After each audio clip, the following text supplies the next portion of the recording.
From the outside, the World Cup looks like chaos. 48 teams, over 100 games, a bracket that makes no sense. So let's break the whole thing down, start to finish. How teams get in, how it's actually won, the rules that decide it, and the history behind it. By the end, you'll understand the entire tournament. It starts with qualifying. There are 211 countries in world soccer, and only 48 make the World Cup. The three host nations, this year the US, Mexico, and Canada, get in automatically. Everyone else has to earn it, fighting through 2 full years of qualifying matches within their own continent. Survive that gauntlet, and you're one of the 48. Once you're in, there are 2 phases. First, the group stage. The 48 teams are split into 12 groups of 4, and every team plays the other 3 in its group once. A win is worth 3 points, a draw is 1, a loss is nothing. The top 2 from every group advance, plus the 8 best third-place teams. That's 32 teams moving on and 16 going home early. And sometimes the draw is merciless. Fans call it a group of death, where 3 strong teams get stuck together and a genuinely good side is eliminated before the tournament even gets going. Now it turns into single elimination, win or you're out. This year, for the first time ever, it begins with a round of 32. Win that and you reach the round of 16. Then the quarterfinals, the 8 best teams left. Then the semifinals, the final 4. The 2 winners meet in the final, while the losers play a third-place match for pride. 1 trophy, 1 champion. Add it all up, and that's 104 matches over 39 days. 72 in the group stage, 32 in the knockouts. More than any World Cup in history. A few rules, so it all makes sense. A match is 90 minutes, split into 2 halves, plus a few minutes of added time. In the group stage, a game can simply end in a draw. Both teams take a point and move on.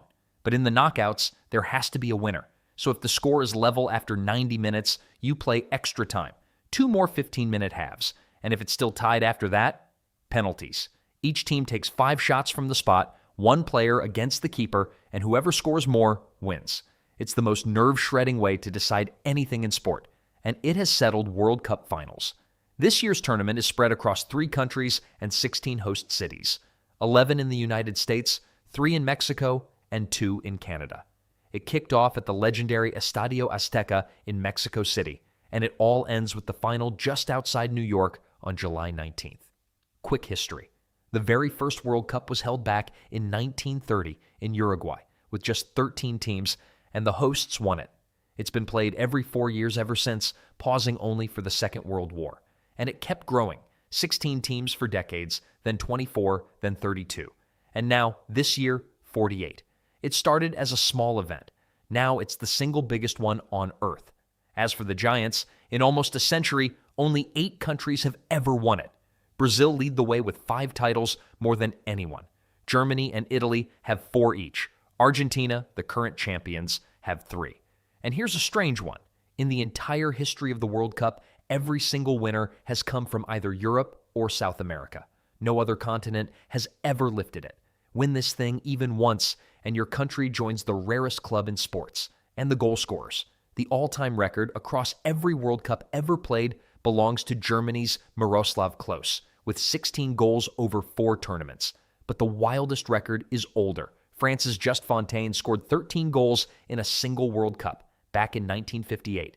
Almost 70 years later, nobody has come close. And you can't talk about this World Cup without 2 names, Lionel Messi and Cristiano Ronaldo.